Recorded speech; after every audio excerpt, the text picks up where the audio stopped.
കോഴിക്കോടിന്റെ മുഖച്ഛായ മാറ്റുകയാണ് കിഫ്ബി. ജനങ്ങളുടെ അടിസ്ഥാന സൗകര്യ വികസനത്തിന് വലിയ മാറ്റങ്ങൾ കൊണ്ടുവരുന്ന വൻ വികസന പദ്ധതികളാണ് ജില്ലയിൽ കിഫ്ബി വഴി ആസൂത്രണം ചെയ്ത് നടപ്പാക്കുന്നത്. റോഡുകളും സ്കൂളുകളും പാലങ്ങളും വികസിപ്പിക്കുന്നതിനപ്പുറം രാജ്യത്തെ തന്നെ സർക്കാർ മേഖലയിലെ ആദ്യ അവയവമാറ്റ ആശുപത്രിക്കും കിഫ്ബി തുടക്കമിട്ടു കഴിഞ്ഞു. കിഫ്ബിയുടെ ചിറകിലേറി വികസന കുതിപ്പിലാണ് കോഴിക്കോട് ജില്ല. നഗരത്തിന്റെ മുഖച്ഛായ മാറ്റുന്ന വിവിധ പദ്ധതികളാണ് ഇതിനോടകം തന്നെ കിഫ്ബി നടപ്പിലാക്കിയത്.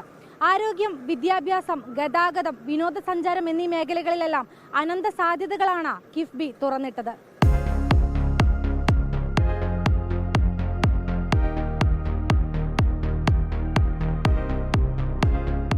ദിനം പ്രതി വളർന്നുകൊണ്ടിരിക്കുകയാണ് കോഴിക്കോട്. ഈ വികസന വഴിയിൽ ഉയരുന്ന പേരാണ് കിഫ്ബി.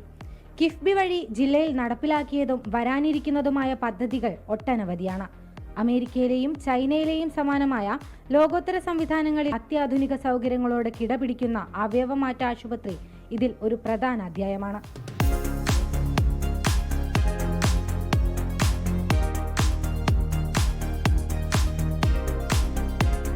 ആരോഗ്യരംഗത്ത് രാജ്യമുറ്റുനോക്കുന്ന കേരളത്തിന്റെ ഏറ്റവും മാതൃകാപരമായ ഇടപെടലാണ് Kerala institute of organ transplantation.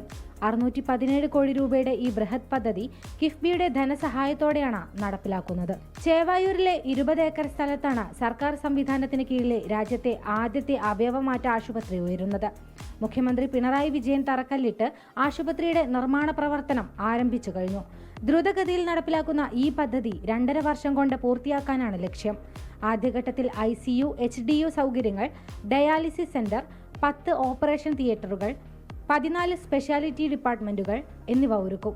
കേരളത്തിന്റെ ആരോഗ്യ മേഖലയുടെ ചരിത്രത്തിൽ നാഴികക്കല്ലാകും കിഫ്ബി സഹായത്തോടെയുള്ള ഈ അവയവമാറ്റ ശസ്ത്രക്രിയ ആശുപത്രി. ഇങ്ങനെ കേരളത്തിന്റെ മുക്കിലും മൂലയിലും ശരിക്കും പറഞ്ഞാൽ കിഫ്ബി എത്താത്ത ഒരു മേഖല ഉണ്ടാവുമെന്ന് എനിക്ക് തോന്നുന്നില്ല. കാരണം ഇങ്ങനെ ഒരു ഫണ്ടിങ് ഇല്ലാതെ ഒരിക്കലും നമുക്ക് സാധ്യമാവില്ല.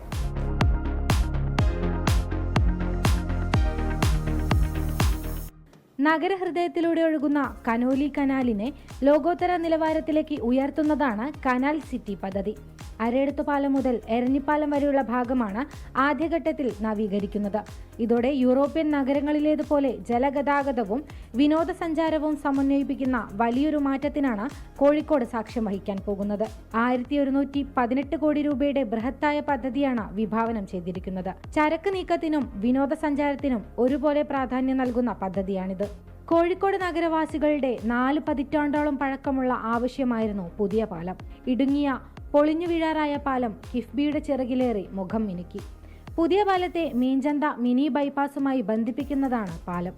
കിഫ്ബി വഴി 2022 60 കോടി രൂപ അനുവദിച്ചതോടെയാണ് പ്രവൃത്തി ആരംഭിച്ചത്. 195 മീറ്റർ നീളത്തിലും 11 മീറ്റർ വീതിയിലും ആർച്ച് മാതൃകയിൽ നിർമ്മിച്ച പാലത്തിനൊപ്പം ഇരുവശങ്ങളിലും അപ്രോച്ച് റോഡുമുണ്ട്. പൊതുമരാമത്ത് മന്ത്രി മുഹമ്മദ് റിയാസ് കഴിഞ്ഞ ദിവസമാണ് ഈ പാലം ഉദ്ഘാടനം ചെയ്തത്. നഗരത്തിലെയും മലയോര തീരദേശ പാതകളുടെയും വികസനവും അതിവേഗം പുരോഗമിക്കുന്നുണ്ട്. തിരുവമ്പാടി, കൊടുവള്ളി, ബാലുശ്ശേരി മണ്ഡലങ്ങളിലൂടെ കടന്നുപോകുന്ന മലയോര ഹൈവേക്ക് 86 കോടി രൂപയാണ് കിഫ്ബി അനുവദിച്ചത്. പാതയുടെ ആദ്യഘട്ടം പൂർത്തിയായി. മലബാറിന്റെ പ്രൗഢസ്തംഭമായ കോരപ്പുഴ പാലമടക്കം യാത്രാവേഗം സുഗമമാക്കിയ ഒട്ടനവധി പദ്ധതികൾ. വിദ്യാഭ്യാസ രംഗത്തും കിഫ്ബി മാറ്റി കുറച്ചിട്ടില്ല. പൂട്ടിപ്പോകുമെന്ന് കരുതിയിരുന്ന ജില്ലയിലെ ഒട്ടനവധി വിദ്യാലയങ്ങളെ രാജ്യാന്തര നിലവാരത്തിലേക്ക് ഉയർത്തിയതടക്കം കിഫ്ബിയുടെ ഇടപെടലുകൾ നീളുകയാണ്. സമാനതകളില്ലാത്ത വികസന മുന്നേറ്റമാണ് കിഫ്ബി വഴി കോഴിക്കോട് ജില്ലയിൽ സാധ്യമായത്. ജില്ലയിലെ സമഗ്ര മേഖലയിലും വികസനം എത്തിക്കാൻ കിഫ്ബിക്ക് കഴിഞ്ഞു. ക്യാമറമാൻ അനൂപിനോടൊപ്പം ദിലിഷ തിലകൻ, 24 കോഴിക്കോട്. ലോകത്തെവിടെയായാലും ഏത് സമയത്തും 24 വാർത്തകളും ഓഗ്മെന്റഡ് റിയാലിറ്റി പാക്കേജുകളും എക്സ്പ്ലെയിനറുകളും വിശദമായി കാണാൻ ഞങ്ങളുടെ യൂട്യൂബ് ചാനൽ നിങ്ങൾക്ക് സബ്സ്ക്രൈബ് ചെയ്യാം.